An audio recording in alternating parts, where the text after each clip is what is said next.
Breaking just a short time ago, since we have been on the air, Kilmar Abrego Garcia was taken into ICE custody. DHS Secretary Kristi Noem confirmed he is being processed for deportation. His attorneys now threatening new legal action if that happens, and they say he could be sent to Uganda unless he accepts a plea deal today that what it said see him deported to Costa Rica. So there's a lot going on here, all these new developments. Let's get right to CNN's Priscilla Alvarez in Baltimore with the very latest. What are you learning now, Priscilla?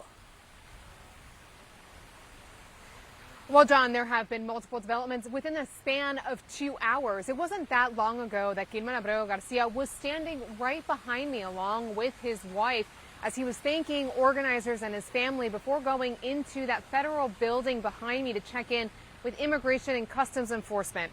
But then only 45 minutes later is when we learned from his attorney that he was taken into ICE custody shortly after entering the building. And here's what his attorney had to say. If they want to deport him to any other country, they need to go through that exact same process. Unless and until they have gone through that process, they do not have the right to put him on an airplane. And that's what we're going to be asking the district court to ensure, that he is not put on any flight to any country whatsoever, whether it's Uganda, South Sudan, what have you, unless and until he has had a full and fair trial.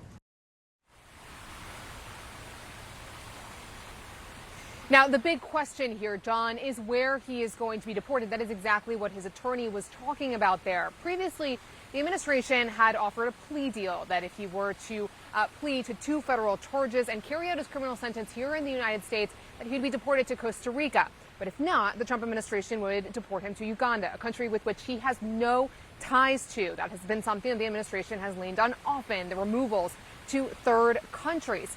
But the attorney said that Kilmar Abrego Garcia is okay with being deported to Costa Rica. The question is, will the administration do it if the plea deal is not accepted, which we know from his other attorneys that it has not been accepted. So there is still a process yet to unfold here. And it is in part because of a federal judge earlier this summer that said that Abrego Garcia and his attorneys had to be notified at least 72 hours prior to removal where he'd be removed so that his attorneys can have the opportunity to contest that removal. And that is the process that we'll be looking out for here.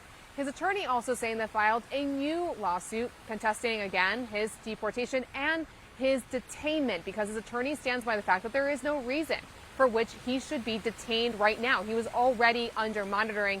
So the attorney says there's no basis for his detention, which is yet another question that they did not get an answer to today from ICE, where he will be detained. It is very common that when ICE takes custody of people, they can detain them in their different centers across the country. So at this hour, there are still a couple questions here. Where will he be deported? And also, where will he be detained until that deportation? This, again, has been a dramatic legal saga that has gone for months now, starting with his deportation, his wrongful one to El Salvador earlier this year. Now, again, as I had mentioned, Abrego Garcia did speak to the crowd earlier this morning, where he thanked his family, and this is what he had to say. Me reuní con mi familia. Brothers and sisters, my name is Kilmar Abrego Garcia, and I want you to remember this. Remember that I am free, and I was able to be reunited with my family.